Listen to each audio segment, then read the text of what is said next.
Hello there and welcome. In case this is your first time joining me, my name is Teresa Cantley and I am a business growth strategist, and I work with small business owners to help them to find the gaps in their business so that we can fix them and they can continue to grow and thrive in any market. I've had a lot of conversations with business owners, friends of mine, people who I'm in groups with, and I know that in the world of business coaching and things, there's a lot of information out there. Especially right now with everything that's happening.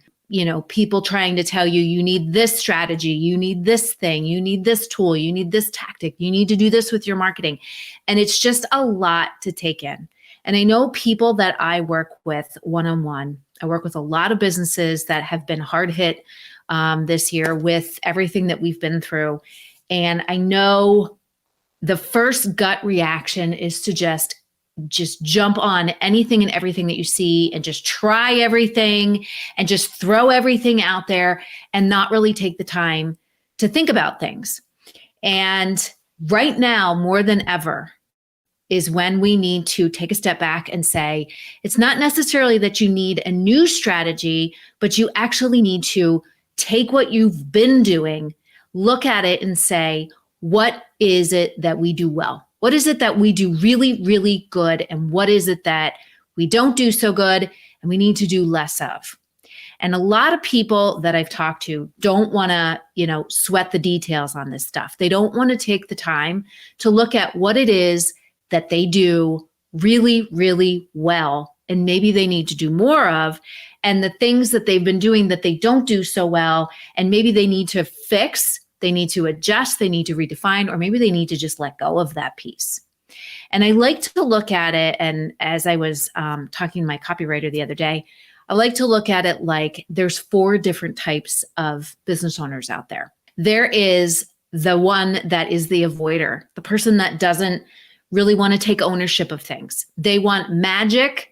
They want to have that title of I am a business owner, but they don't want to do the work that they need to do in order to move their business forward, especially right now.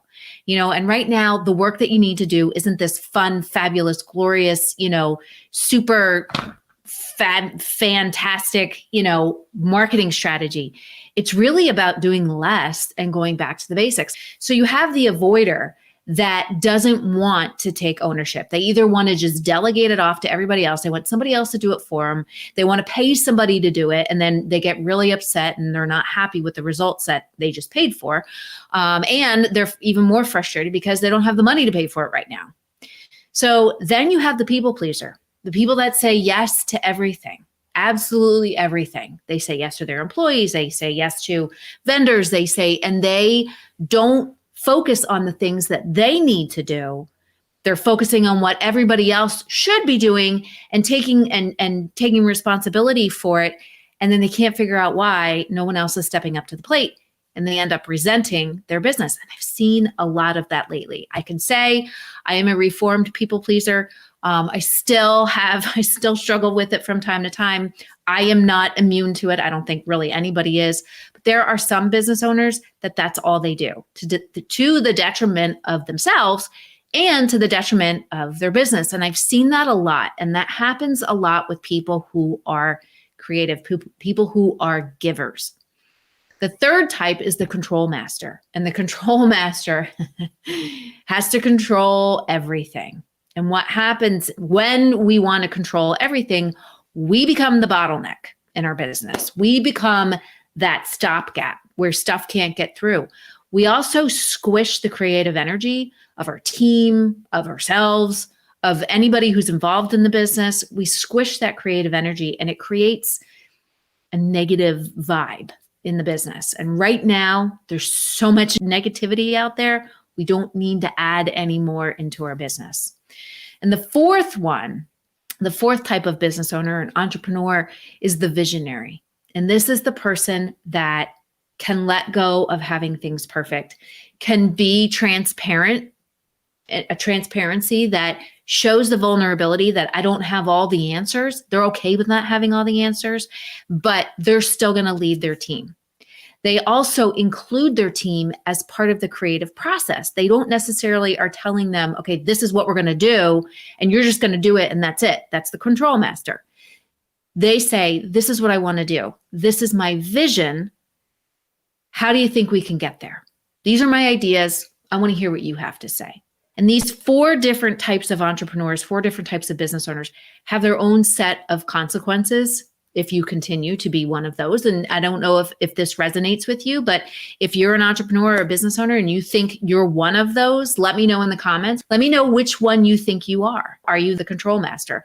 Are you the avoider? Are you avoiding responsibility because either A, you're afraid of your own success, or B, you don't want to take the time to do the work. You just want to reap the benefits. Are you a people pleaser? Or are you the visionary? Once you can kind of figure out what you are, that's when we can get solutions. That's when we can get help. And if not, there are consequences to each. Number 1, you have a lot of turnover. Number 2, you don't get people. I mean, right now, people are, because there's a lot of states that got shut down again in different industries, gyms and museums and music halls and restaurants with indoor dining. So a lot of people are feeling kind of low right now. With some of these types, a couple of the types of business owners and entrepreneurs, it breeds more frustration and more lack of morale. And that's not what we need right now. We need to motivate people. We need to bring people together. We need to do what we can to keep things moving forward. And here's the scoop.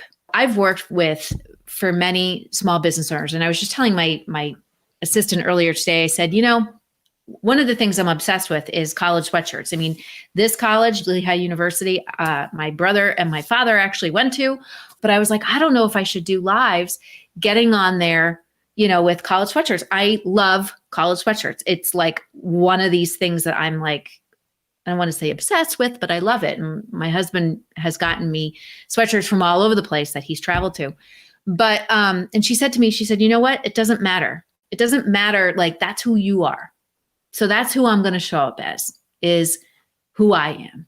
And who I am is somebody who loves college sweatshirts, but I'm also somebody who knows business, how to build a business, how to do it the right way, how to scale a business. I've worked for small business owners myself, helping them to scale their business, into multi-million dollars, tens of millions. I've worked for small businesses where we've launched product lines in the middle of an economic downturn, an economic crash, I should say, and grew and scaled that private label product line to a couple $1 million in less than a year during an economic downturn. Plus, I've helped people build businesses, but I've also built my own businesses, 2 to be exact. So I know what it takes. And there's a lot of, as I said, there's a lot of information out there. A lot of people saying, this is what you got to do. This is what you have to, this is what you have to focus on. And those people have never, ever built a business. There's a lot of information out there, and everybody's saying, you need to do this. So you need to do this. So you need to do this. And I can say for myself, when I first went, out on my own and did my own thing with my consulting business, I had a lot of people telling me, this is what you need to do. You need to do this. You need to do this. You need to do this. And I felt like I was going crazy. I mean, seriously, like I felt I was listening to everybody and anybody and just got confused until I found my own one-on-one mentor who helped me to sift through the noise, because there is a lot of noise out there, to sift through the noise and figure out, okay, what really is important, to really take all of those years, 20 years of experience and expertise in helping people build businesses and building my own businesses, and how to take that and put it together so that I can help more people. Because again, there's a lot of people out there saying, do this or do that, or do this or do that. And people who are saying, oh, I can help you build your business, but they've never even built one themselves. And I'm here to tell you, I get it. College sweatshirts and all, curly, crazy hair and all, I get it. I know what it takes. I know what it takes. And I know a lot of businesses are struggling right now. And I know a lot of businesses, I've talked to several business owners, places that my husband and I frequent or we've been to with my parents, who are really, really scared because they don't know if they're going to be able to get through the rest of the year and even continue in 2021. And I'm here to tell you, if you feel like that, you can do it. It just is figuring out who you are as an entrepreneur, where your blind spots are, but then also what you do well. What you do well yourself and as a business, and how you can do more of that. How you can let go of trying to control everything and trying to make everything perfect, but then also how you can do more of the things that you do wonderful. And not just focusing on, the transaction, but focusing on the relationship that you're building. One of the things that I preach and teach all the time is about the experience that you create for your customer, and how that means more than the physical product that you're selling or the service that you're selling.